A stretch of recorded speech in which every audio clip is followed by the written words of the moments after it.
نحمده ونستعينه ونستهديه وصلى الله على نبينا محمد وعلى آله وأصحابه ومن سار على نهجهم إلى يوم القيامة فأما بعد أذكر نفسي وإياكم أيها الأحبة بقول الله في محكم تنزيله حيث قال يا أيها الذين آمنوا اتقوا الله حق تقاته ولا تموتن إلا وأنتم مسلمون.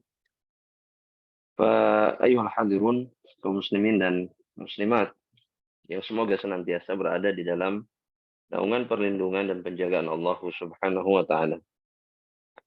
Atas kemurahan hati Allah kepada kita semuanya, Allah memberikan kesehatan, kebaikan kepada kita, yakni berada dalam keadaan yang baik sehingga mampu untuk menyisihkan waktu untuk berkumpul bersama-sama memperbaiki keadaan diri kita dan secara khusus memperbaiki keadaan rumah tangga kita, tentunya berdasarkan atau dengan apa yang diinginkan oleh Allah Subhanahu wa taala.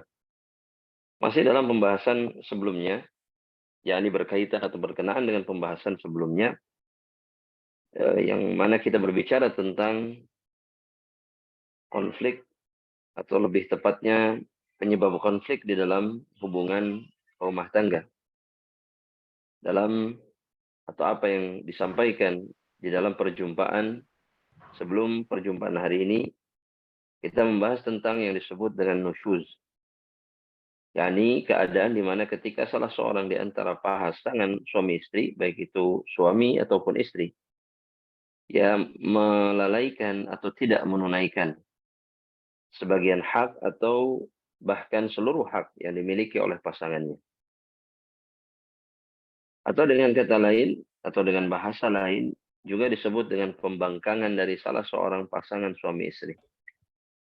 Ketika dia menolak ya untuk bisa menyerahkan atau memberikan apa yang menjadi hak pasangannya yang merupakan kewajiban dirinya yang telah ditetapkan oleh Allah Subhanahu wa taala.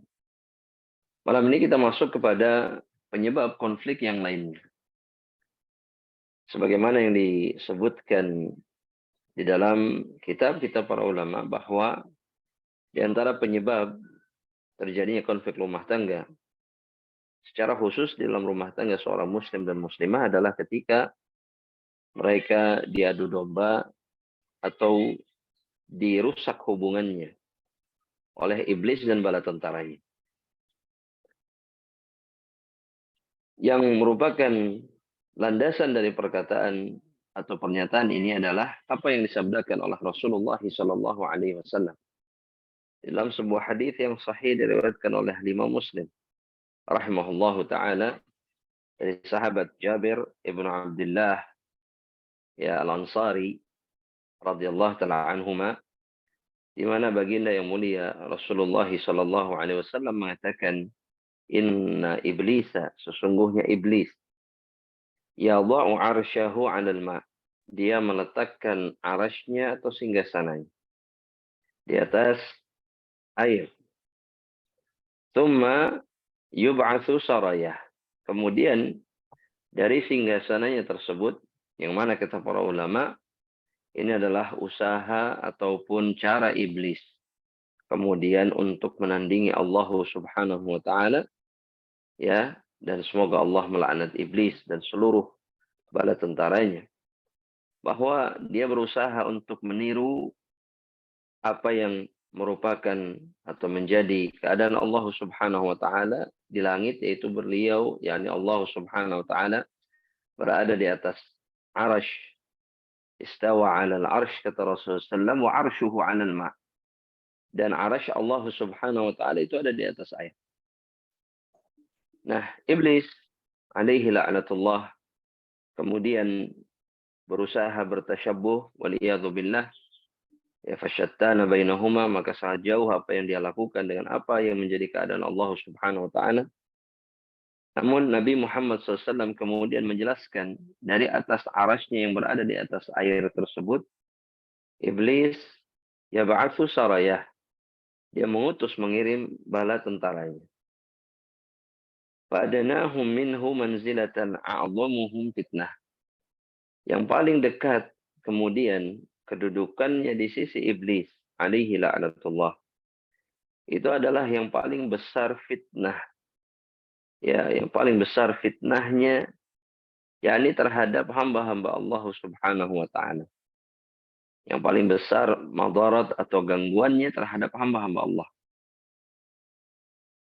Fayaji'u atau yaji'u ahaduhum faqal atau fayaqul, bahwa salah seorang dari bala tentara iblis kemudian datang, ya, setelah diutus oleh iblis untuk merusak dan kemudian menyebar fitnah di atas permukaan bumi. Maka salah seorang dari mereka datang dan kemudian mengatakan kepada iblis, fa'altu kadza wa kadza, aku melakukan ini dan ini. Fa yaqul ma sana'ta syai'an. Maka iblis mengatakan, kamu belum melakukan apapun. Artinya apa yang dilakukan oleh tentaranya dari kalangan syaitan ini, itu bukanlah sesuatu yang mengesankan iblis. Kemudian thumma, kata Nabi sallallahu alaihi wasallam, fayaji ahaduhum fayaqul. Kemudian datanglah, ya, salah seorang dari mereka yang lainnya, yakni dari bala tentara iblis, fayaqul, dan kemudian mengatakan, ma taraktu hatta faraqtu bainahu wa baina imra'atihi. Maka bala tentaranya yang satu ini tidaklah aku meninggalkan, yakni hamba Allah, aku menebar atau menimpakan fitnah kepada dirinya dan aku tinggalkan dia dalam keadaan aku sudah menceraikan atau memisahkan antara dirinya dengan istrinya. Bainahu wa baina imra'atihi. Antara dirinya dan istrinya. Maka iblis seraya mengatakan kemudian, qal fayudnihi minhu. Maka kata Rasulullah SAW, iblis kemudian mendekatkan tentaranya atau pasukannya yang satu ini, wa yaqul ni'ma ant. Dan kemudian mengatakan kepada dirinya, sebaik-baiknya bala tentaraku adalah engkau.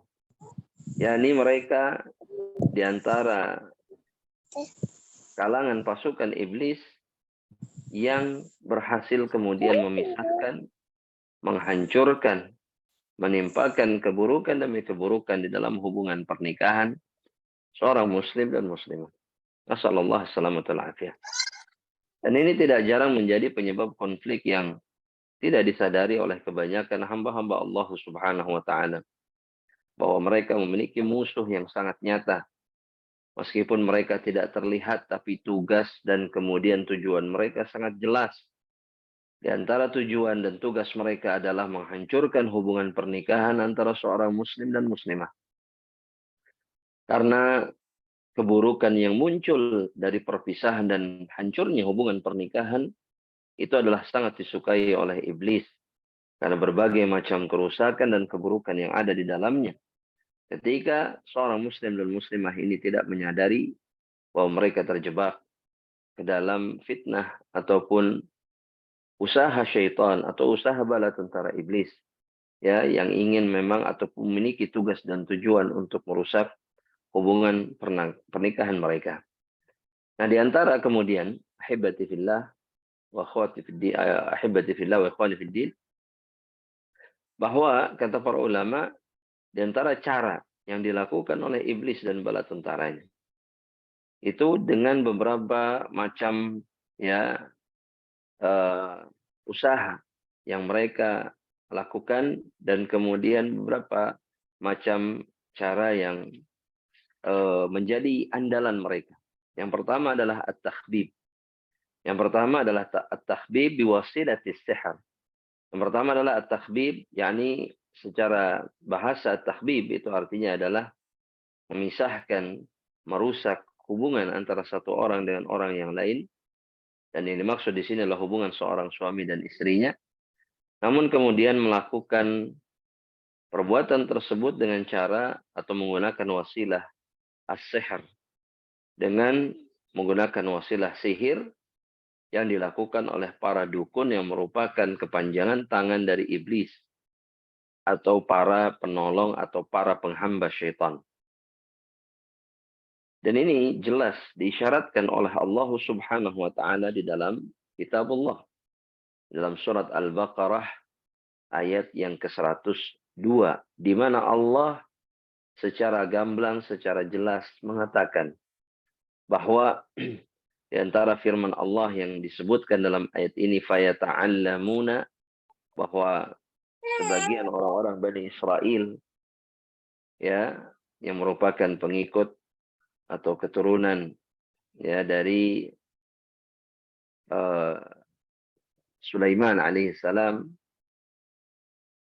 yata'allamun, kata Allah Subhanahu wa taala, mereka belajar, ya, minhuma, dari dua malaikat Allah Subhanahu wa taala yang bernama Harut dan kemudian Marut, yang memang diturunkan oleh Allah sebagai ujian bagi orang-orang Bani Israel, bahwa mereka diperintahkan untuk mengajarkan sihir, namun sebelum mengajarkannya keduanya, ya, yakni sebelum mengajarkannya kepada kepada mereka yang meminta untuk diajari, keduanya mengatakan, innama nahnu fitnatun fala takfur. Sesungguhnya kami ini adalah ujian dari Allah.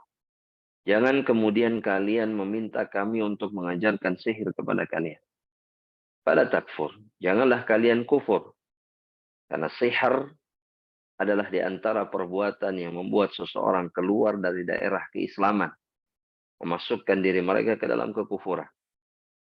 Maka Allah mengatakan, fayata'allamuna minhuma ma yufarriquna bihi bainal mar'i wa zawjih, bahwa mereka belajar dari keduanya, mereka meminta untuk diajari dari keduanya, yakni Harut dan Marut, ya, ma yufarriquna bihi bainal mar'i wa zawjih, yakni sihir atau perkara yang bisa memisahkan seorang laki-laki dari istrinya. Dan tentunya ahibati fillah, tidak sedikit manusia-manusia, baik di zaman atau di masa lalu ataupun di zaman sekarang, yang kemudian melakukan perbuatan keji yang satu ini. yakni dengan wasilah sihir dari para dukun, mereka menghancurkan hubungan pernikahan saudara mereka dengan tujuan apapun yang mereka inginkan. Dengan tujuan apapun yang kemudian mendorong mereka untuk melakukannya. Dan mereka tidak sadar, mereka tidak menyadari bahwa apa yang mereka lakukan, jika mereka menggunakan sihir, maka mereka menjerumuskan diri mereka ke dalam kekufuran. Kemudian dosa memisahkan antara seorang suami dan istrinya atau menghancurkan hubungan pernikahan, itu membuat diri mereka kemudian tidak berhak menjadi bagian dari umat Nabi Muhammad SAW. Sebagaimana yang dikatakan oleh Rasulullah SAW dalam hadis yang sahih diriwayatkan oleh Al-Imam Abu Dawud, ketika Nabi Muhammad SAW mengatakan, laisa minna man khabbaba imra'atan ala zawjiha.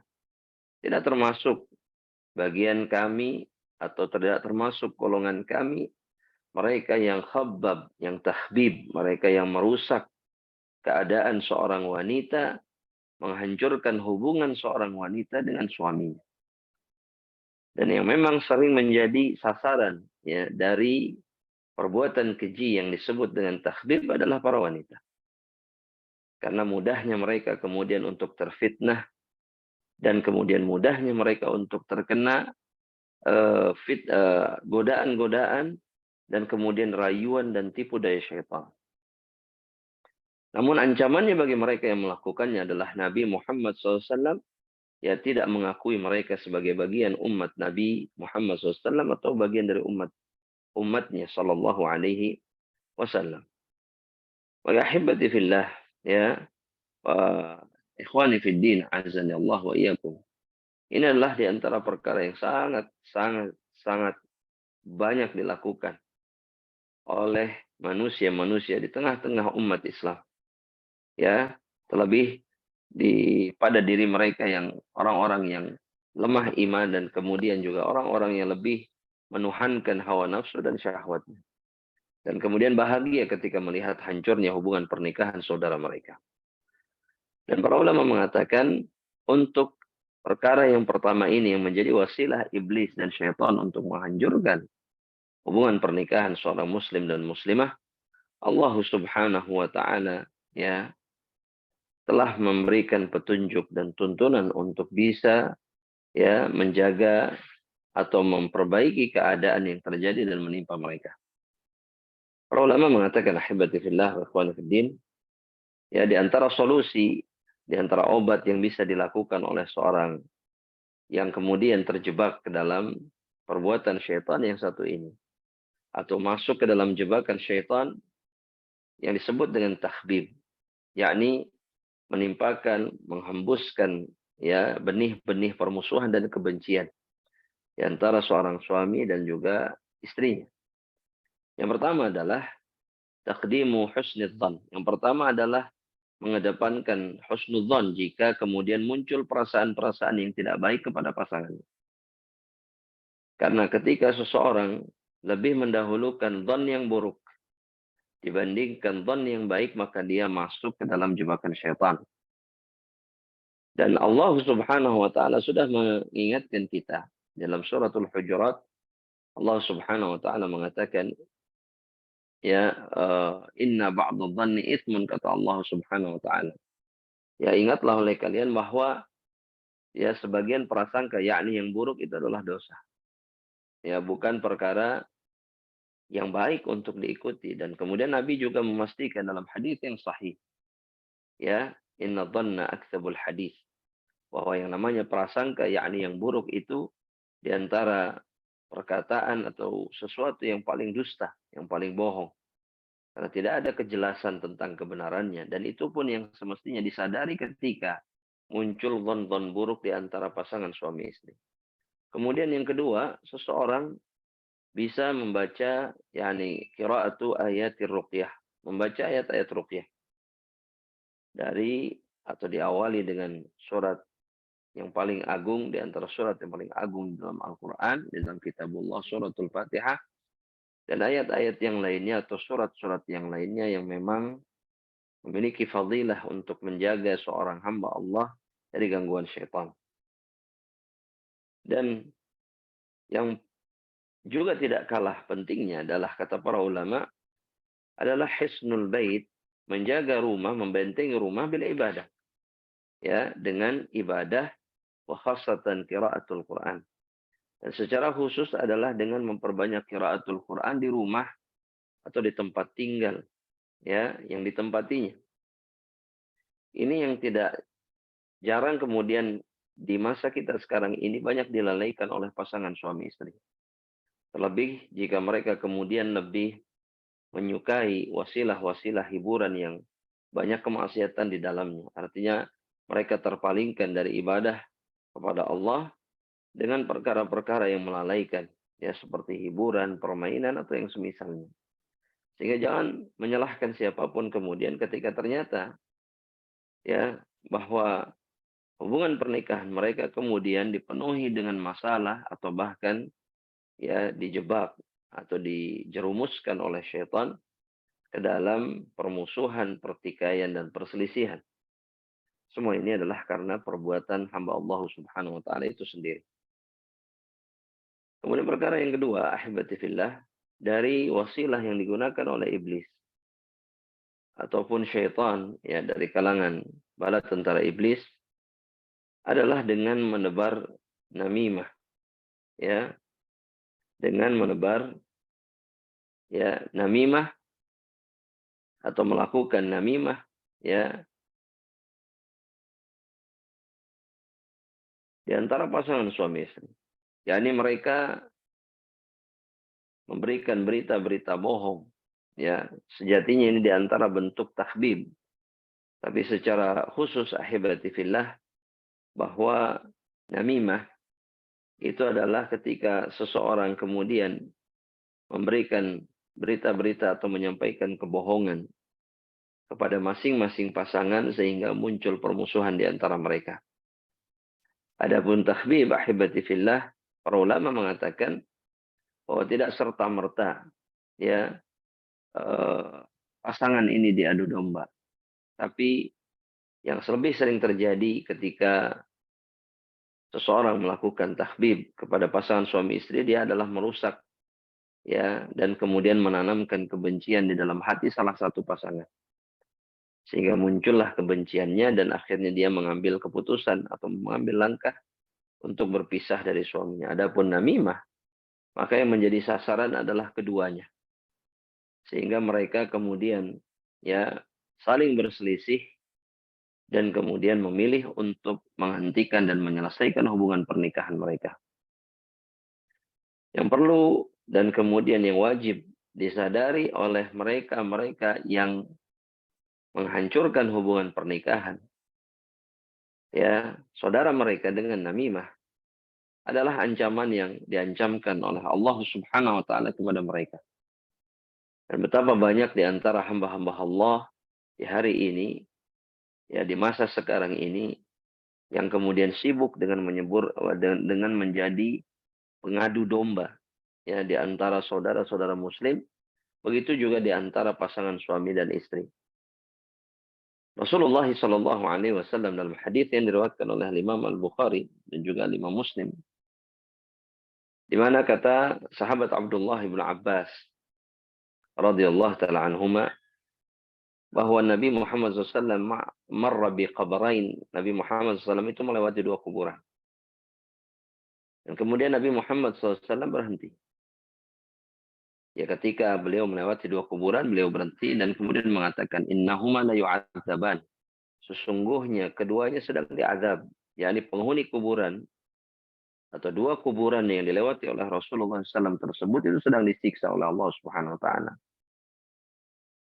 Kemudian Rasulullah SAW mengatakan, wa ma yu'adzabani fi kabir.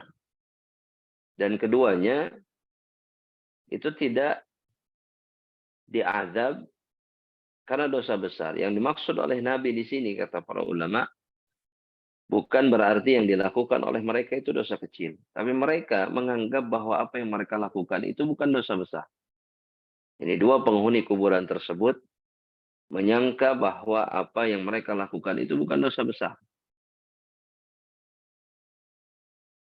Maka, ahibati fillah, di antara penghuni dua kuburan tersebut, kata Nabi Muhammad SAW, wa ammal akhar fakana yamshi bin namimah. Adapun penghuni kuburan yang kedua, kata Nabi Muhammad SAW, itu adalah orang yang terbiasa berjalan dan kemudian mengadu domba di antara seorang saudara muslim dengan saudaranya.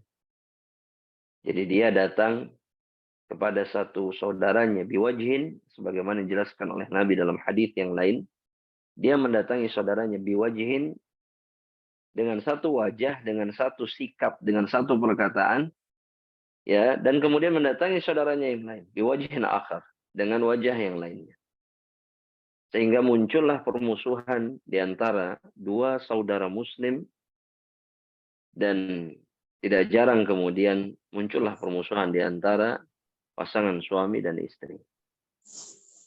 Dan kemudian yang kedua, ancaman yang kedua, bahwa Nabi Muhammad SAW juga menyampaikan dalam hadis yang sahih diriwayatkan oleh Imam Bukhari dan Muslim dari sahabat Hudzaifah bin Yaman, di mana Rasulullah SAW mengatakan, la yadkhulul jannata namam. Tidak akan masuk surga mereka yang mengadu domba. Tidak akan masuk surga mereka yang mengadu domba. Dan ini adalah ancaman yang sangat berat. Ancaman yang sangat mengerikan tentunya bagi mereka yang masih memiliki keimanan kepada Allah Subhanahu wa taala.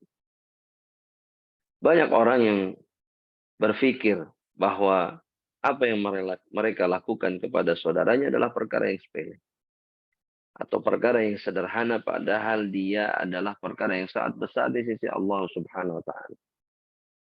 Di antara manusia yang paling dibenci oleh Allah adalah mereka yang menghancurkan hubungan pernikahan. Ya, di antara seorang laki-laki muslim dengan seorang laki-laki muslimah. Ini adalah cara kedua yang digunakan oleh iblis dan bala tentaranya untuk menghancurkan hubungan pernikahan. Kemudian yang ketiga adalah tahrish. Yang ketiga itu adalah tahrish. Tahrish ini ahibati fillah itu diantara senjata dan wasilah yang digunakan oleh syaitan. Nah, tahrish ahibati fillah adalah tahrish ini adalah dengan menyebarkan kebencian, ya, atau menumbuhkan kebencian sehingga satu hamba Allah kemudian menjauh dari saudaranya dan kemudian tidak ingin melakukan kebaikan kepada saudaranya. Ini diisyaratkan oleh Nabi Muhammad SAW dalam salah satu hadis yang diriwayatkan dari beliau, yakni diriwayatkan oleh Imam Muslim dari sahabat Jabir bin Abdullah radhiyallahu taala anhuma, di mana Rasulullah SAW mengatakan, Inna syaitana qad ayisa an ya'budahu al-musallun fi jaziratil Arab walakin fi tahrishi bainahum. Bahwasanya syaitan itu putus asa untuk bisa diibadahi oleh orang-orang yang sholat di Jazirah Arab, yakni oleh orang-orang beriman di Jazirah Arab. Dia putus asa untuk menjerumuskan orang-orang bangsa Arab secara khusus, di Jazirah Arab secara khusus, ya, untuk kembali menyembah syaitan. Tapi kemudian syaitan menemui jalan yang lain yang bisa menghancurkan agama seorang muslim. Itu adalah kata Nabi Muhammad SAW, fit tahrishi bainahum. Ya, syaitan kemudian memilih untuk menghembuskan kebencian tanpa sebab. Ya, yang membuat kemudian yang muncul di dalam diri seorang hamba Allah Subhanahu wa taala itu adalah ya kesombongan dan kemudian mereka mengikuti ego masing-masing. Ya, atau dengan kata lain, mereka kemudian menjadi sosok-sosok yang asabiyah, sosok-sosok yang hanya mementingkan dirinya sendiri sehingga melakukan kezaliman kepada orang lain. Ini yang disebut dengan tahrish. Menghembuskan ke dalam hati seorang hamba Allah Subhanahu wa taala kebencian. Ya, tidak jarang kemudian seorang muslim, ya, jika mereka menyadari,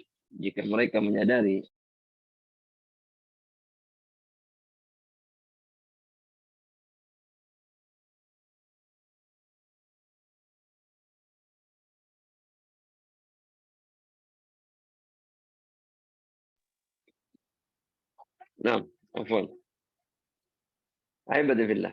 Tidak jarang seorang hamba Allah Subhanahu wa taala kemudian dia merasakan adanya kebencian yang besar kepada saudara. Ini yang disebut dengan tahrish. Ya, ini yang disebut dengan tahrish. Sehingga dia memilih untuk kemudian tidak adil kepada saudaranya dan lebih mendahulukan kebenciannya kepada saudaranya. Dan ini pun yang sering terjadi kepada pasangan suami istri. Ketika seseorang merasakan perasaan seperti ini kepada pasangannya, tanpa adanya asal usul, tanpa adanya sebab, maka ketahuilah bahwa dia sedang terjebak ke dalam jeratan yang disebut dengan tahrish, yang dilakukan oleh syaitan untuk menghancurkan kasih sayang atau rasa cinta yang berada dalam dada seorang hamba Allah Subhanahu wa taala kepada saudaranya yang lain, atau rasa cinta seorang suami kepada istrinya ataupun sebaliknya. Maka di saat seperti ini semestinya seorang muslim, seorang mukmin, seorang yang mengaku beriman kepada Allah betul-betul kembali kepada kesadaran bahwa dia sedang melakukan perkara yang salah. Karena ketika seseorang terjebak ke dalam perkara yang satu ini, maka dia pasti akan melakukan kezaliman kepada saudaranya. Dan Allah Subhanahu wa taala mengingatkan setiap dari kita dengan mengatakan di dalam firman-Nya di dalam suratul Maidah ayat yang ke-8, Allah Subhanahu wa taala mengatakan la yajrimannakum syana'anu qaumin alla ta'dilu. Janganlah karena kebencian kalian kepada seorang manusia, seorang hamba Allah, kepada satu kaum, kemudian kalian berbuat zalim kepada mereka. Nah, inilah memang yang akan terjadi ketika seseorang mendahulukan kebenciannya kepada saudaranya dibandingkan kasih sayang atau rasa cintanya kepada saudaranya. Yang perlu diingat ketika seseorang berada dalam keadaan seperti ini, bahwa dia harus kemudian menggantikan kebencian dengan rahmah, dengan kasih sayang, sehingga dia kemudian dirahmati oleh Allah dan selamat dari jebakan atau tipu daya syaitan. Nabi Muhammad sallallahu alaihi wasallam mengatakan dalam hadis yang disebut dengan hadis al-musalsal bil awwaliyah, dalam kalangan atau di dalam istilah kalangan para muhadditsin, ya, irhamu man fil ardi yarhamkum man fis sama, kata Rasulullah SAW. Ya, rahmati, kasihi dan sayangi mereka-mereka yang ada di atas permukaan bumi, maka Allah yang ada di langit akan mengasihi dan kemudian menyayangi kalian semuanya, kata Rasulullah sallallahu alaihi wasallam.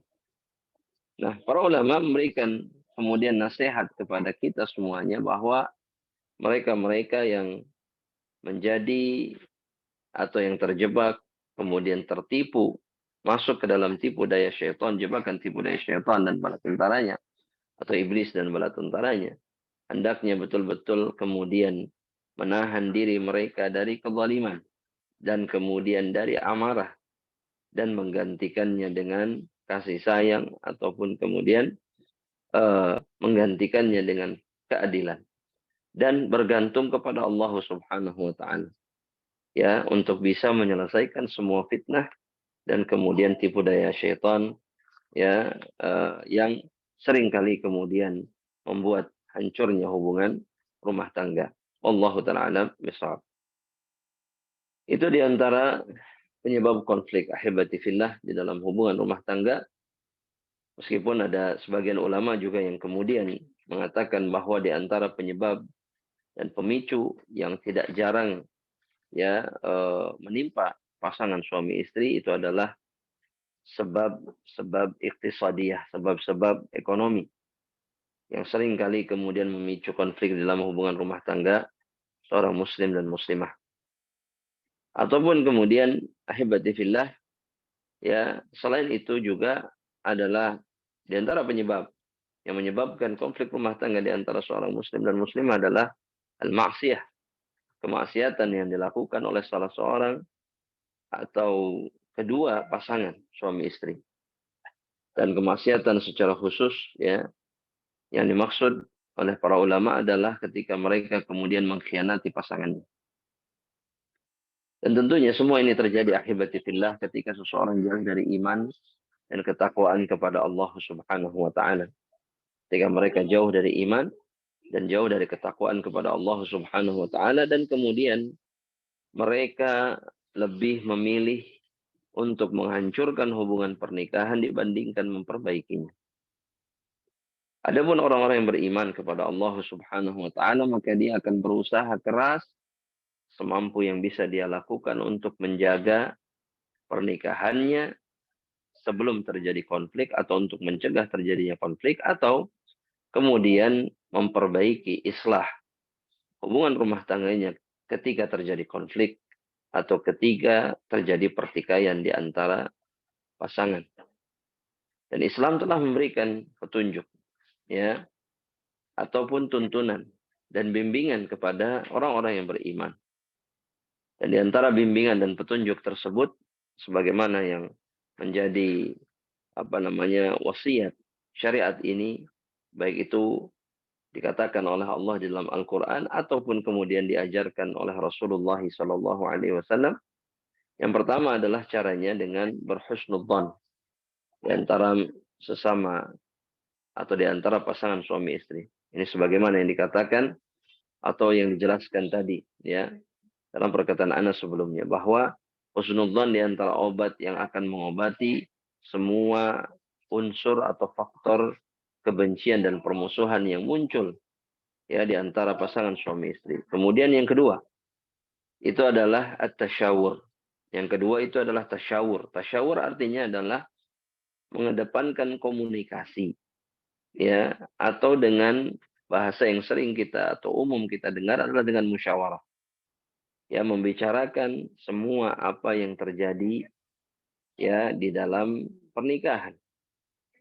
Dan ini diantara perintah penting yang diperintahkan oleh Allah Subhanahu wa taala bahkan kepada nabinya Muhammad sallallahu alaihi wasallam ketika Allah berfirman dalam surat Asy-Syura, "Wa syawirhum fil amr." Ya, Allah mengatakan kepada Nabi Muhammad sallallahu alaihi wasallam, "Wahai Muhammad, bermusyawarahlah engkau dengan para sahabatmu di dalam urusan agama Allah Subhanahu wa taala." Ya, padahal beliau adalah utusan Allah, beliau langsung menerima perintah dan tuntunan Allah Subhanahu wa taala, tapi kemudian Allah tetap memerintahkan nabinya untuk bermusyawarah. Karena dalam musyawarah Allah menurunkan rahmatnya dan kemudian di dalam musyawarah itu terjadi komunikasi yang akan meredam dan kemudian membuat seorang muslim dengan muslim yang lainnya ya itu tersingkap isi hati mereka sehingga mereka bisa mencari solusi. Ya, jika ada masalah kebencian, unek-unek atau yang semisalnya, maka kemudian ketika dibicarakan ya diharapkan akan terjadi atau akan muncul usaha untuk menyelesaikan masalah tersebut. Kemudian yang ketiga, itu adalah at-ta'awun. Ya, sebagaimana yang difirmankan oleh Allah Subhanahu wa taala di dalam Al-Qur'an, wa ta'awanu 'alal birri wat taqwa dalam suratul Maidah. Bertawunlah kalian di atas kebaikan dan ketakwaan kepada Allah Subhanahu wa taala. Maka kerjasama itu akan mengikis ya faktor-faktor permusuhan dan kebencian di dalam rumah tangga. Karena masing-masing dari pasangan kemudian akan merasakan kebaikan pasangannya yang lain.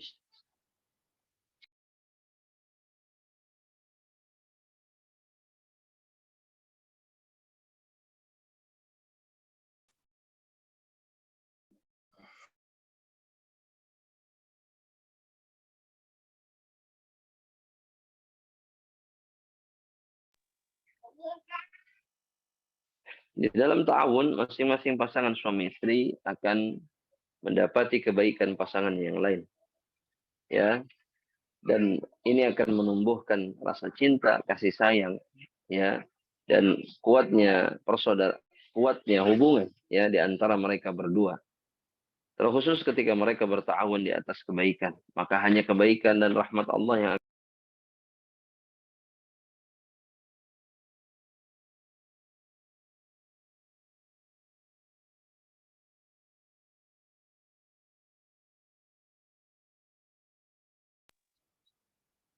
nah, ahibati fillah wa ikhwani fiddin. Kemudian faktor yang berikutnya, ya faktor yang berikutnya itu adalah tanasuh. Tanasuh itu adalah saling menasehati satu sama lain. Ya, ini ketika satu sama lain memberikan ya nasihat, ya memberikan nasihat dan kemudian saran yang terbaik yang mereka berikan kepada pasangan mereka. Mengingat bahwa agama Islam, agama ini dibangun di atas nasihat. Di antara merupakan kewajiban seorang muslim terhadap saudaranya yang lain, apalagi kepada pasangan.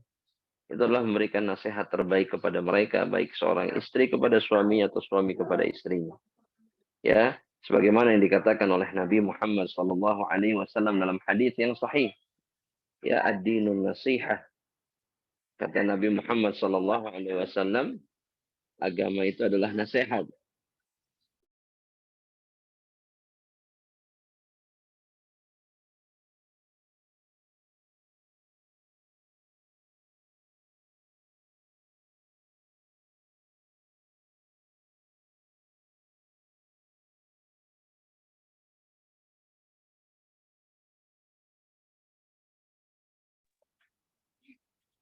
Sebagaimana dikatakan oleh Rasulullah sallallahu alaihi wasallam, ya, ad-dinun nasihah. Agama adalah nasihat. Ya, dan sahabat Jarir Ibnu Abdullah mengatakan bahwa para sahabat Nabi Muhammad SAW itu membaiat Nabi Muhammad SAW. Di antara baiatnya adalah nushu likulli muslimin, memberikan nasihat bagi setiap muslim.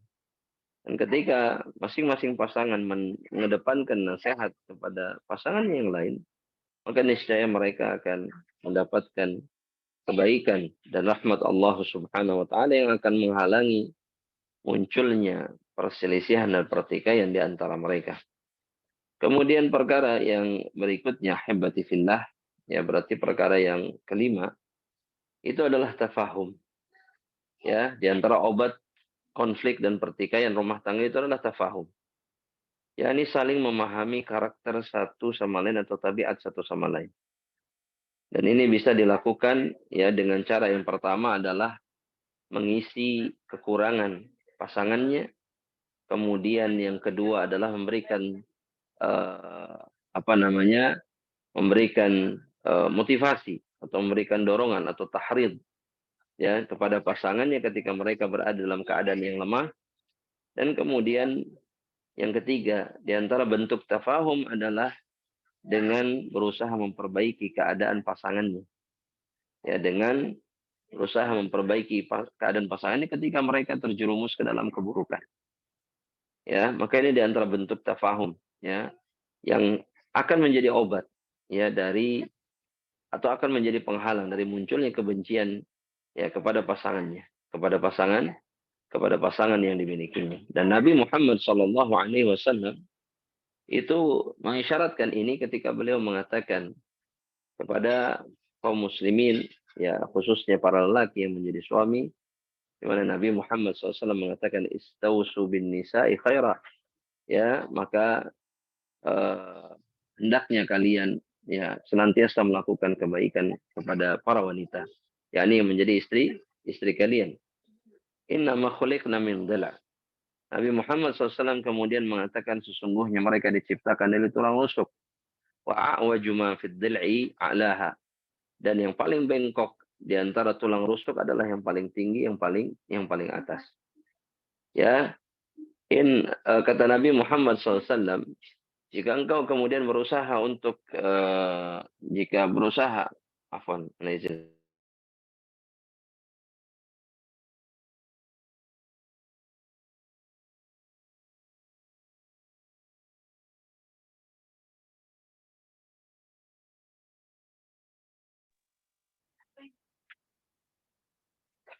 Nabi Muhammad SAW kemudian mengatakan intaraktaha, ya jika engkau atau kalian membiarkannya maka mazalat a'waj, maka dia akan tetap bengkok.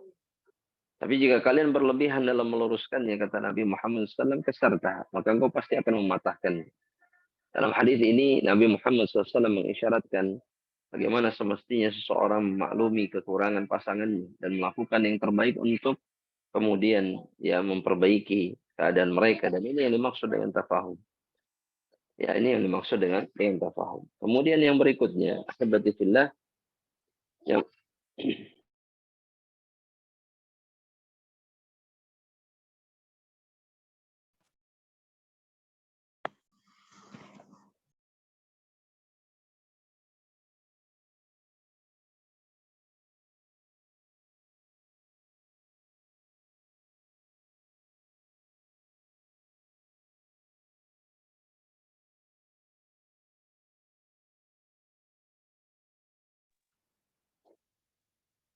kemudian perkara yang berikutnya itu adalah yang dimaksud dengan tanazul.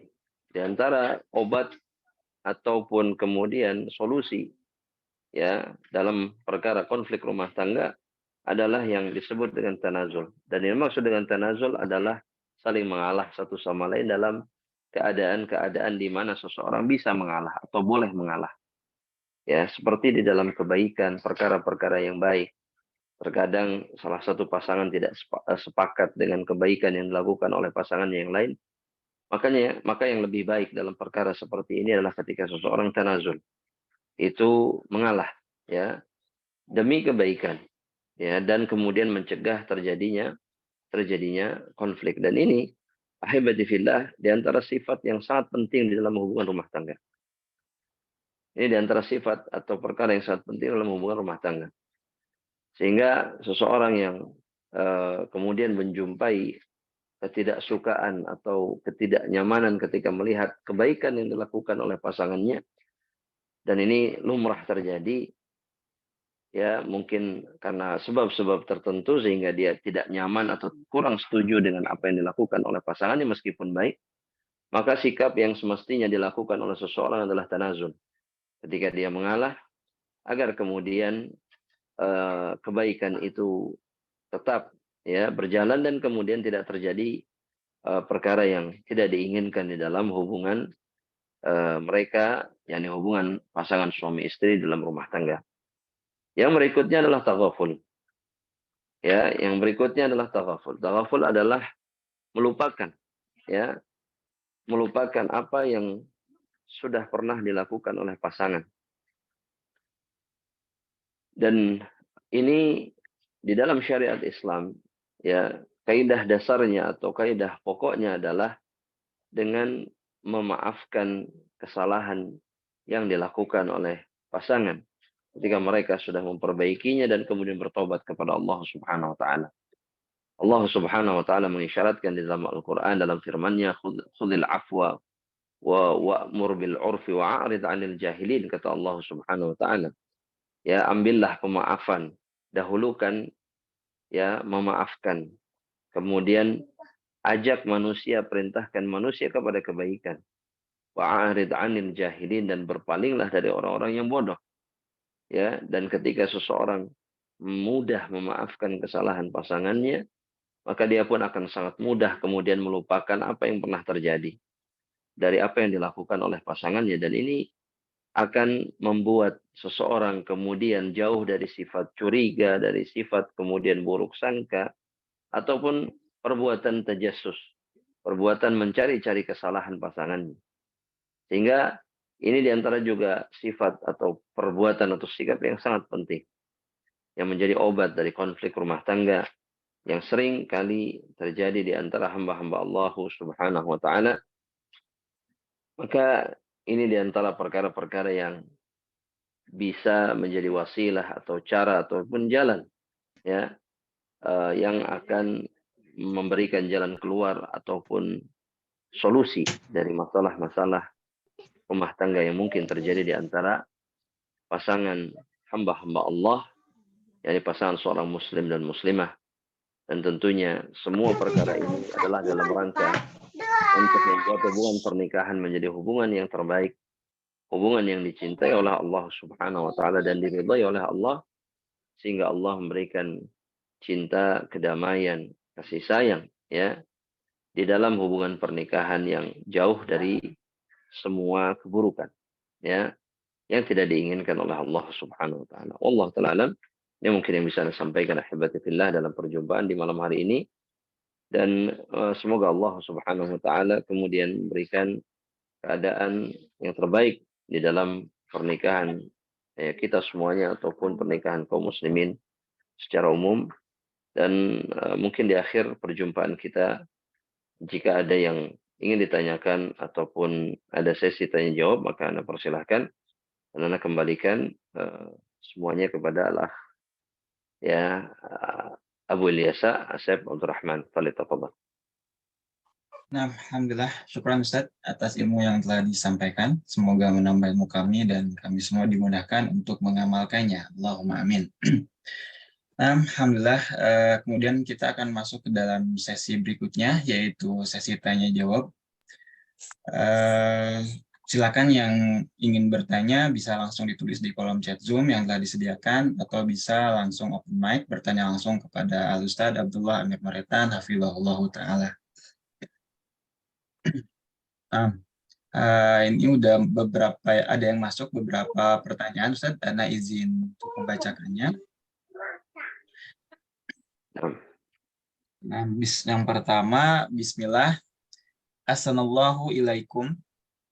Semoga Allah selalu menjaga Ustadz dan keluarga, serta seluruh talibah yang hadir di majelis ini. Afwan, izin bertanya, seseorang sering sekali terkena was-was terkait ibadah, seperti sholat, wudhu, dan kemudian terdapat juga was-was mengenai pernikahannya. Ya, ini was-was terkait perceraian. Seseorang tersebut sering memikirkan pertengkaran yang telah lalu. Apakah maksud dulu suaminya mengatakan demikian dan demikian memiliki niat bercerai?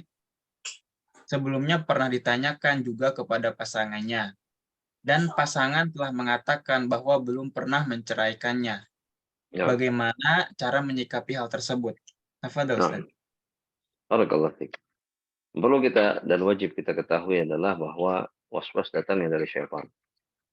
Sehingga ketika seseorang dipenuhi keraguan ya hatinya, maka yang harus dilakukannya adalah berlindung kepada Allah dari was-was dan gangguan syaitan. Itu yang pertama. Kemudian yang kedua yang harus dilakukan agar was-was ini kemudian tidak terus menerus ya menguasai hati dan perasaan adalah dengan meninggalkannya atau tidak mengindahkan sama sekali. Artinya tidak perlu diperdulikan sama sekali ya karena sejatinya itu hanya bisikan-bisikan syaitan dan perasaan yang muncul tanpa alasan dan dasar.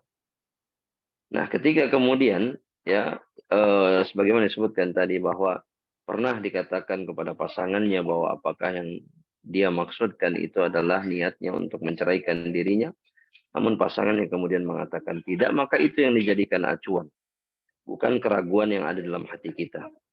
Sebagaimana dikatakan dalam kaidah fiqhiyah dalam syariat Islam, al-yaqinu la yazulu bisyak, bahwa keyakinan itu tidak bisa diruntuhkan ya dilunturkan oleh keraguan. Maka kita hanya berpegang teguh kepada perkara yang meyakinkan. Dan untuk menggantikan perasaan seperti ini, hendaknya seorang istri ataupun seorang suami yang tertimpa was-was di dalam hubungan pernikahannya dengan pasangannya, itu kemudian memperbanyak kebaikan dan amal saleh dalam hubungan rumah tangga mereka. Sehingga tidak ada ruang bagi syaitan untuk bisa masuk ke dalam hatinya dan merusak hubungan mereka. Wallahu ta'ala alam bisawab. Semoga Allah menjaga hubungannya dan kemudian memperbaiki keadaan pernikahannya. Allah ta'ala. Nah, alhamdulillah, Ustaz. Assalamualaikum, Baik, Ustaz. terima kasih. Alhamdulillah, tafadhol al-akh yang ingin bertanya secara langsung, silakan Ya, dipersilakan. Ustaz. Tafadhol. Syukur, Ustaz. Ana mau tanya nih. Allah. Ya. Semoga Allah selalu menjaga antum, Ustaz. Jazakallah khair. Amin. Eh, Sebutkan namanya. Nama Ana Nur Ahmad, Ustaz. Ana dari Sulawesi Tenggara, Melaka. Fadal. Ya. Barakallahu fiik. Pertanyaan pertama, Ustaz. Ini mungkin minta pandangan dari Ustadz dan solusi. Ada seorang wanita yang telah diceraikan oleh suaminya, Ustaz. Karena tadinya wanita ini suaminya itu poligami, Ustaz. Nah, poligami lantas karena permasalahannya itu istrinya mungkin belum bisa kasih anak begitu, Ustaz. Begitu. Permasalahan itu ya.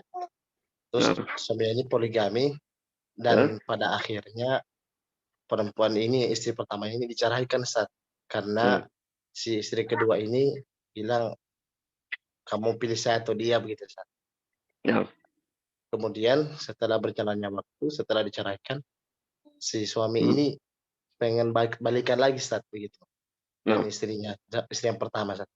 Kira-kira itu, Ustaz, solusinya gimana, Ustaz? Apakah seorang perempuan mantannya ini dia terima begitu, Ustaz? Itu yang pertama, Afan, Ustaz. Yang kedua? Yang kedua, ini saya punya keluarga juga, Ustaz. Dulunya kan masih awam itu, Ustaz. Belum paham gitu. Dia menikah dengan seorang lelaki Kristen, Ustaz. Tapi suaminya ini setelah mereka menikah tetap di masing-masing agama saja. Suaminya tetap Kristen, istrinya tetap Islam. Gitu. Kebetulan yang istrinya ini saya punya keluarga, Ustaz. Berjalan waktu sampai anaknya dewasa, sampai bahkan sekarang punya cucu, dan alhamdulillah dia itu dapat hidayah, Ustaz.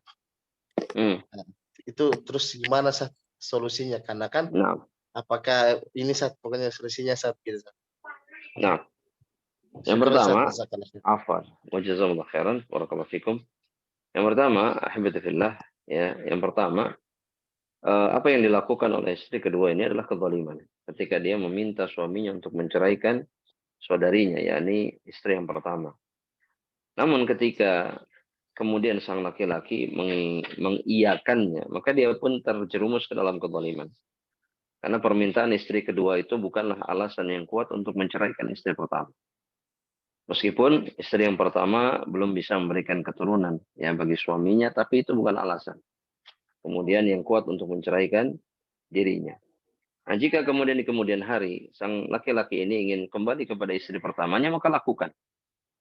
Ya, untuk menebus kesalahannya, kezalimannya ya di masa lalu dan perlakukanlah ya wanita yang pernah diceraikannya ini dengan kebaikan, dan apapun yang dikatakan dilakukan oleh istri yang kedua ini tidak memadaratkan. Artinya bukan sesuatu yang harus diindahkan oleh dirinya. Dia laki-laki. Dan seorang laki-laki adalah pemimpin. Dia yang paling berhak menentukan pilihannya. Dan menikahi istri yang pernah diceraikannya dan bahkan diceraikan dengan cara yang zalim adalah pilihan yang sangat baik. Ya, ini adalah kebaikan yang diharapkan bisa memperbaiki kezaliman ataupun kesalahan yang pernah dilakukan. Itu yang pertama. Adapun untuk pertanyaan yang kedua, ya, pertanyaan yang kedua ini, hubungan pernikahan yang terjadi itu bukan pernikahan di dalam pandangan Islam. Karena tidak sah, tidak halal pernikahan antara seorang wanita muslimah dengan laki-laki kafir atau laki-laki musyrik. Sehingga para ulama sepakat bahwa hubungan ini bukanlah hubungan pernikahan, mohon maaf, namun yang terjadi adalah hubungan perzinahan. Dan seluruh anak-anak atau keturunan yang dihasilkannya adalah keturunan dan anak-anak hasil zina. Lantas kemudian yang menjadi pertanyaan adalah bahwa di kemudian hari setelah berjalannya waktu, bahkan telah memiliki cucu, ya, itu dia mendapatkan hidayah. Maka yang harus dilakukan yang pertama, ya, bagi sang istri justru dia harus bertaubat kepada Allah Subhanahu wa taala dengan sesungguh-sungguhnya taubat. Dan kemudian yang kedua, ahibati fillah, secara hukum syariat, maka anak-anak ya keturunannya itu tidak dinisbatkan kepada ayahnya, tapi hanya kepada ibunya. Sehingga konsekuensinya dalam syariat, mereka tidak mendapatkan waris dari ayahnya. Bahkan jika anaknya anak perempuan, maka tidak berhak ayahnya menjadi wali ya bagi mereka. Wallahu ta'ala alam. Dan mudah-mudahan Allah menjaga kita dalam keadaan seperti ini. Adapun dosa-dosa yang dilakukannya setelah dia masuk Islam, semuanya dihapuskan dan diampuni oleh Allah Subhanahu wa taala. Adapun hubungannya itu tetap seperti apa yang saya katakan tadi. Wallahu ta'ala alam bisawab. Mudah-mudahan jelas. Semoga Allah memberikan keputusan yang terbaik insyaallah. Nah, Syukur Ustaz. afwan, barakallahu fikum. Ustaz, Nah, walaupun anaknya ini sudah masuk Kristen saat itu. Jadi semua anak laki-laki itu masuk Kristen, cuma satu perempuan. Apakah ibunya itu berdosa juga Ustaz? Gitu. Iya, berdosa. Tentunya berdosa karena sebagai seorang muslim ataupun muslimah, ya, muslim ataupun muslimah, maka dia apapun keadaannya seperti tadi, dia muslimah dan suaminya Kristen. Anak-anaknya semestinya dia usahakan untuk masuk ke dalam agama Allah Subhanahu wa taala. Ketika kemudian dia membiarkan keturunannya masuk mengikuti agama ayahnya, maka ini di antara dosa yang lain yang akan dimintai pertanggungjawabannya di hadapan Allah Subhanahu wa taala. Allah taala.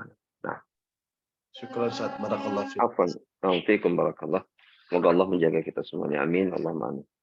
Nah, silakan Pak Hasib yang lainnya. Nah, Masya Allah Ustaz, jazakumullah khairan atas jawabannya. Semoga bermanfaat untuk bagi yang bertanya dan umumnya untuk kami semua. Nah, silakan jika ada yang ingin bertanya langsung boleh open mic. Atau jika tidak ada, Anda izin membacakan pertanyaan yang telah masuk di kolom chat Zoom. Nah, Assalamualaikum Ustadz. Assalamualaikum. Ciri seperti apa seorang ikhwan itu sudah siap menikah Ustadz? Ana mau menikah, tapi belum punya kemampuan finansial. Apakah harus menunggu hingga finansial cukup, baru setelah itu menikah, Ustaz? Nah, barakallahu fikum. Di antara cirinya, sebagaimana dikatakan oleh Nabi Muhammad SAW dalam sebuah hadis, "Man istata'a minkumul ba'ah, falyatazawwaj. Ya ma'asyara syabab, man istata'a minkumul ba'ah, falyatazawwaj." Wahai sekalian pemuda, siapa di antara kalian yang memiliki ba'ah, maka hendaknya dia menikah. Al-ba'ah ini dijelaskan oleh para ulama, di antara maknanya adalah kemampuan finansial. seorang muslim ya itu ketika akan menikah maka dia harus memiliki kemampuan finansial, dan yang dimaksud dengan kemampuan finansial bukan berada dalam keadaan ekonomi tertentu seperti kaya raya atau semisalnya, tidak, tapi dia punya kemampuan untuk menafkahi keluarganya. Jika dia berada dalam keadaan seperti itu, maka dia sudah berada dalam keadaan pantas untuk menikah. Adapun hukumnya bisa wajib, bisa sunnah, mustahab, ya tergantung keadaan dirinya. Ya, jika dia sangat membutuhkan pernikahan untuk menjaga kehormatan jiwanya, kehormatan kemaluannya, maka dia wajib menikah. Ya, dan Nabi Muhammad Shallallahu Alaihi Wasallam ya itu mengisyaratkan bahwa yang terpenting adalah seseorang mampu kemudian untuk bisa bertanggung jawab kepada keadaan keluarganya. Karena yang perlu diingat oleh seorang laki-laki yang sudah ingin menikah, namun dia kesulitan dalam masalah ma'isyah, dia harus sadar bahwa pernikahan yang akan dia jalani itu adalah tanggung jawab yang besar di hadapan Allah. Jika dia tidak sanggup kemudian, atau belum sanggup untuk menafkahi keluarganya, maka dia tetap memaksakan dirinya dan tidak bersabar. Ya, yang saya maksudkan bukan kemudian jangan menikah, tapi bersabar dan kemudian berusaha untuk bisa kemudian menikah, maka dia sedang menjerumuskan dirinya jika dia memaksakan diri kepada perkara yang akan membinasakan dirinya nanti di akhirat. Yani dia tidak bertanggung jawab kepada keluarganya. Dan itu akan dituntut oleh Allah Subhanahu wa taala. Jadi saran saya adalah bersabar. Sejenak ya perbanyak puasa sebagaimana yang dinasihatkan oleh Rasulullah SAW, dan kemudian berusaha. Ya. Dan yang membuat seorang laki-laki itu mulia ya di hadapan makhluk dan juga di hadapan Allah adalah ketika dia bertanggung jawab terhadap dirinya dan terhadap keluarganya.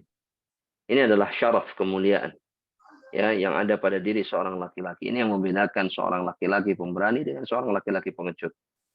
Ketika dia berusaha bertanggung jawab, maka dia adalah seorang laki-laki yang pemberani. Tapi ketika dia hanya ingin menikah, mohon maaf, menikmati hubungan biologis saja, tapi tidak mau bertanggung jawab, ini hanya akan dilakukan oleh para lelaki yang buruk, ya, lelaki yang tidak punya kehormatan. Mudah-mudahan bisa difahami jawaban saya. Semoga Allah mudahkan urusannya, insya Allah. Dan pernikahan ini sekali lagi bukan hanya saja perkara menyalurkan ya keinginan biologis, tapi pernikahan adalah tanggung jawab yang panjang dan semuanya akan dimintai pertanggungjawaban oleh Allah Subhanahu wa taala. Wallahu taala. Semoga Allah permudah segala urusannya. Amin. Allahumma amin. Nah, Amin. Nah, baik, terima kasih Ustadz atas jawabannya. Semoga bermanfaat bagi yang bertanya dan umumnya untuk kami semua. Nah, Ana izin membacakan kembali pertanyaan yang telah masuk. Bismillah, Assalamualaikum warahmatullahi wabarakatuh. Ustadz Afwan izin bertanya, bagaimana kasusnya apabila suami menikah dengan wanita lain dalam kurung berpoligami, lantas menyebabkan suami dan istri ini bercerai? Apakah istri keduanya termasuk takhbib atau tidak? Jazakallah khair, barakallahu fiik. Nah, barakallahu fiik. Jika yang kedua ini memang menggoda dan kemudian berusaha melakukan seperti apa yang tadi disebutkan dalam pertanyaan sebelumnya, bahwa sang wanita ini meminta laki-laki yang menikahinya untuk menceraikan istri pertamanya, maka ini takhbib. Tapi jika tidak ada sama sekali usaha seperti itu atau kemudian perbuatan seperti itu, maka ini tidak termasuk takhbib.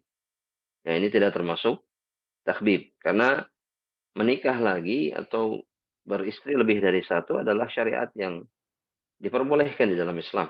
Ya.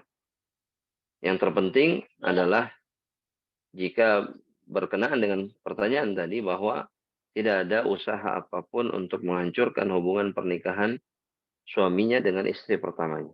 Maka ini tidak dihukumi dengan takhbib, tapi jika ada, baik itu dengan cara seher ataupun cara yang lain, maka inilah takhbib. Dan dia diancam tadi dengan ancaman yang disebutkan oleh Rasulullah SAW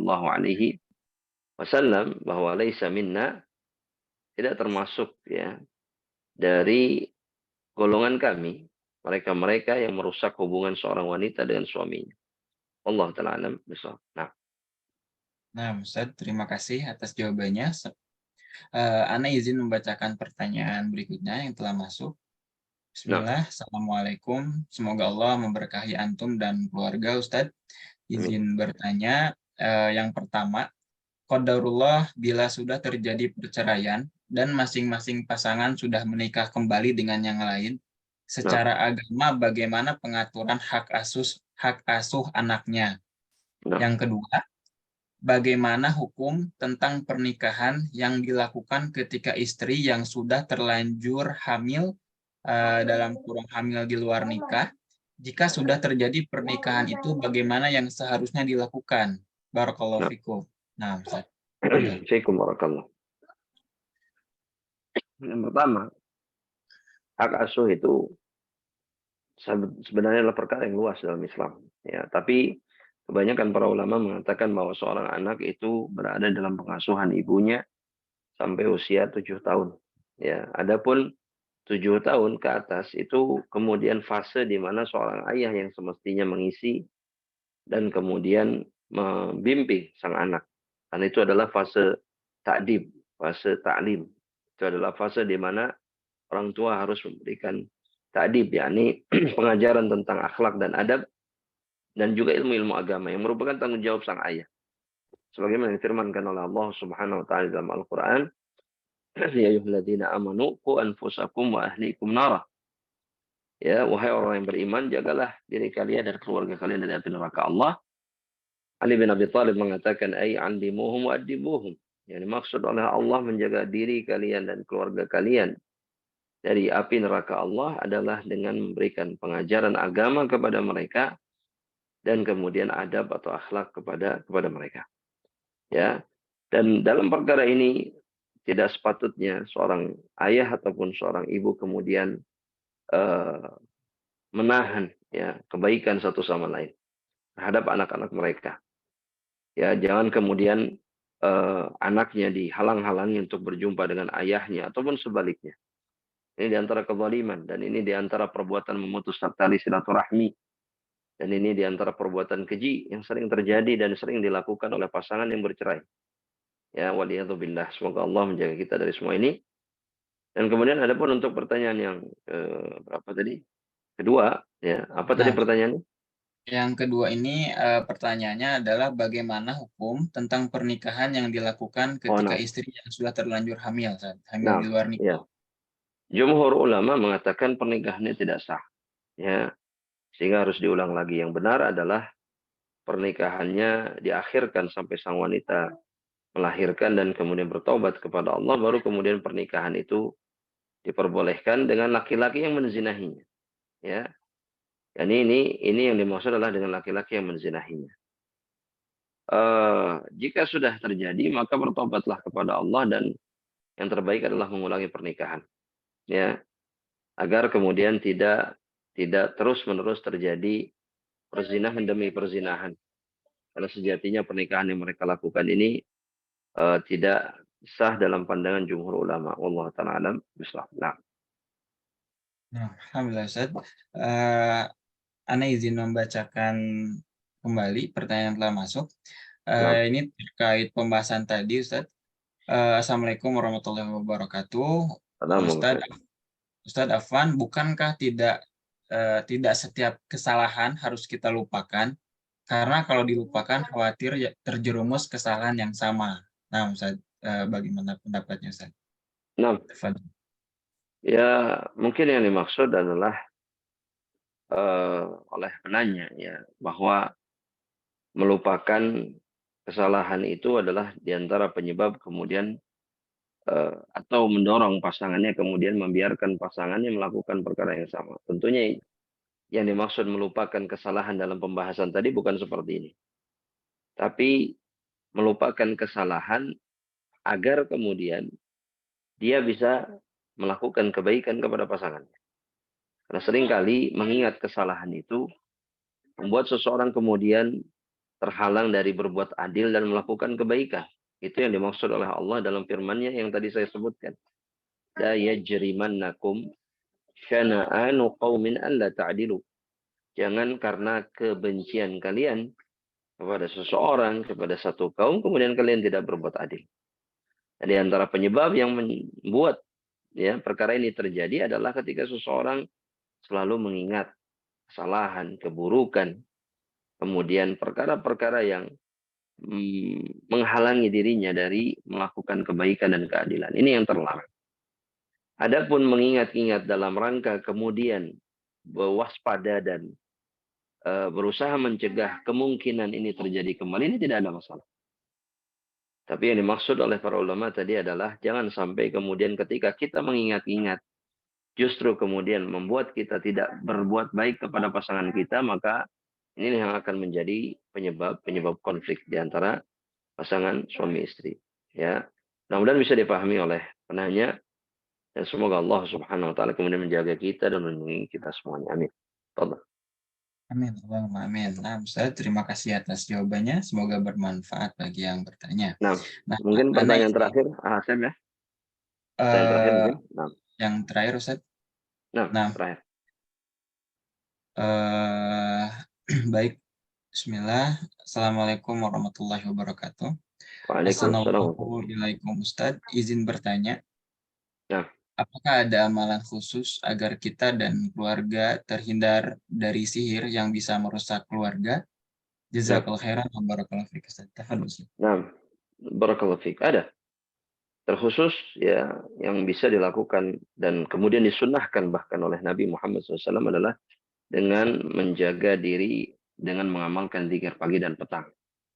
Yang dikatakan oleh Imam Ibnu Qayyim rahimahullah taala bahwa zikir pagi dan petang atau zikir secara umum itu adalah hisnun hasin, dia adalah benteng yang sangat kuat dari segala macam gangguan atau panah-panah ya dari sasaran dari hantaman ya hujaman panah-panah musuh-musuh Allah Subhanahu wa taala. Dan secara atau lebih khusus lagi kemudian di antara amalan yang bisa menjaga menghalangi kita dari sihir-sihir dan yang lainnya adalah ketika seseorang senantiasa dan mendawamkan dirinya untuk membaca ayat-ayat dalam surat Al-Baqarah. Karena Nabi Muhammad Shallallahu Alaihi Wasallam dalam hadis yang sahih mengatakan bahwa suratul Baqarah ini ya la yastati'uha al-batalah. Oh, dia itu tidak bisa ya bermanfaat, tidak bisa memadaratkan siapapun. yakni ketika seseorang membaca suratul Baqarah maka al-batalah itu para penyihir. Maksud Nabi Muhammad SAW. Jadi sihir-sihir mereka itu tidak bermanfaat. Mereka tidak akan sanggup mengganggu orang-orang yang senantiasa membaca suratul Baqarah. Itu baik dari ayat pertama sampai terakhir ataupun ayat-ayat tertentu seperti ayat kursi atau dua ayat terakhir yang memang Nabi Muhammad SAW menyebutkan di antara fadilahnya adalah menjaga seseorang dari gangguan syaitan. Nah, mudah ini bisa dipahami insyaallah taala. Namun secara atau lebih umum lagi ya, para ulama mengatakan bahwa setiap ketaatan, taqarrub kepada Allah, takwaan kepada Allah, maka ini akan menghalangi seorang hamba Allah dari seluruh perkara yang bisa memadaratkan dirinya. Nah, semoga Allah menjaga kita semuanya. Amin. Allahumma amin. Nah, Nah, alhamdulillah, Ustaz. Mungkin ini pertanyaan terakhir. Mohon maaf bagi teman-teman semua yang belum bisa dijawab pertanyaannya karena keterbatasan waktu. Ana izin untuk closing, Ustaz. tafadhal. Nah, demikian saudaraku seiman dan seakidah. Baru saja telah kita simak bersama kajian parenting dan diniyah bersama Ustaz Abdullah Amir Maretan, hafizahullah ta'ala. Semoga pertemuan kita diberkahi Allah dan semoga Allah memberikan taufik kepada kita semua untuk mengamalkannya. Amin. Allahumma amin. Insya Allah kajian malam ini ada rekamannya di YouTube, nanti insya Allah akan kami share di grup dari pertemuan pertama sampai pertemuan malam ini.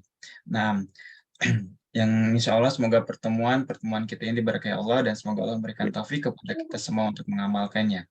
Terima kasih atas kebersamaan Anda. Jazakumullah khairan wa barakallahu fikum. Kami akhiri dengan doa kafaratul majelis. Subhanakallahumma wa bihamdika asyhadu an la ilaha illa anta astaghfiruka wa atubu ilaik. Assalamualaikum warahmatullahi wabarakatuh. Jazakumullah Waalaikumsalam khairan. warahmatullahi wabarakatuh. Nah, jazakallahu khairan Assalamualaikum. wa barakallahu fikum. Semoga Allah menjaga kita semuanya. Amin. Amin. Ana izin live terlebih dahulu. Nah, tafadhol.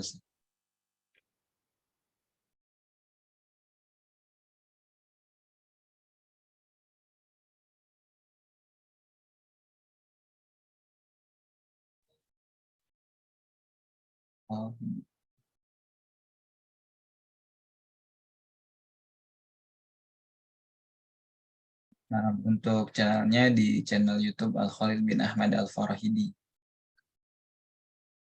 Insya Allah nanti di-share di grup info Media dan di grup kajian parenting. Nah, syukran, jazakallahu khair. Assalamualaikum warahmatullahi wabarakatuh. Nah, itu.